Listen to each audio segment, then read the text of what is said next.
Hey everyone, welcome back to my channel. Today I want to take you on an emotional journey through my experience with portrait painting. This isn't just about techniques or materials, it's about capturing the essence of a person on canvas.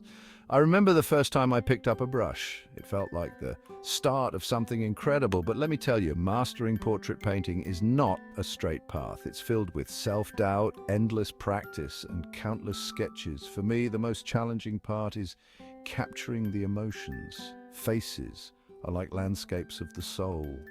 Every line, every shadow tells a story.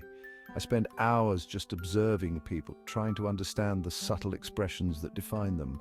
One of my most memorable portraits was of an elderly woman I met in a small village.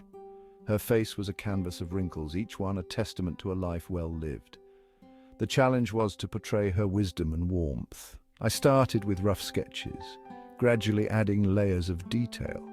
It was like peeling back the layers of her life, one brush stroke at a time. As I paint, I often think about the stories behind the faces, the joy, the sorrow, the experiences that shape who they are. It's not just about getting the likeness right, it's about connecting with the subject on a deeper level. When I finally finish a portrait, it feels like I've given a part of myself to the painting.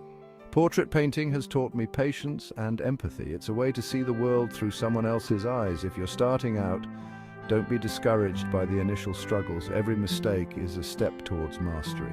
So, my advice to you is to keep painting, keep learning, and most importantly, keep feeling. Art is not just a skill, it's an emotional journey. Thank you for joining me today. If you enjoyed this video, don't forget to like, subscribe, and hit that notification bell. Happy painting. See you in the next video.